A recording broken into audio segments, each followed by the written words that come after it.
तो hello everyone, स्वागत है आप सभी का हमारे ऑनलाइन प्लेटफॉर्म एग्ज़ाम 247 पर। एग्ज़ाम फोकस 247 की टीम देखें, ये एक हमारे साथी हैं जिनका एग्ज़ाम था और ये एसएससी स्टेनो का एग्ज़ाम जो है वो देकर जस्ट अभी आए हैं।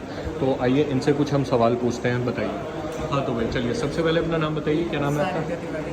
आपका नाम है सानिध्य तिवारी, बहुत बढ़िया।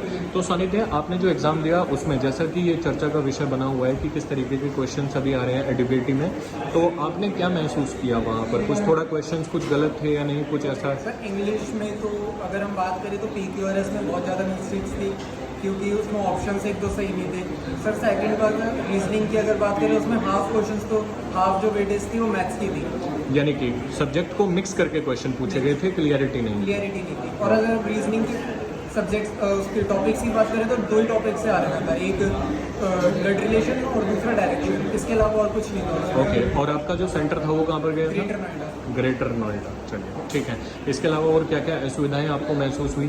तो एक तो सफोकेशन रूम में बहुत AC, तीन AC थे और वो भी वर्किंग में नहीं थे। ओके और एक ही क्लास में कम से कम 70 बच्चे थे, जिसकी वजह से सफोकेशन बहुत ज़्यादा हो गया।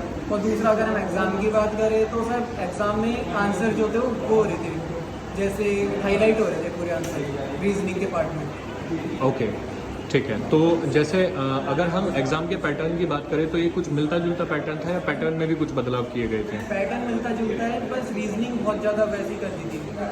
ओके, थोड़ा मिक्स करके क्वेश्चंस पूछे गए थे, राइट। चलिए ठीक है, आपके जो है रिव्यूज़ के लिए थैंक यू सो मच। हम आपके उज्जवल भविष्य की कामना करते हैं। Thank you sir.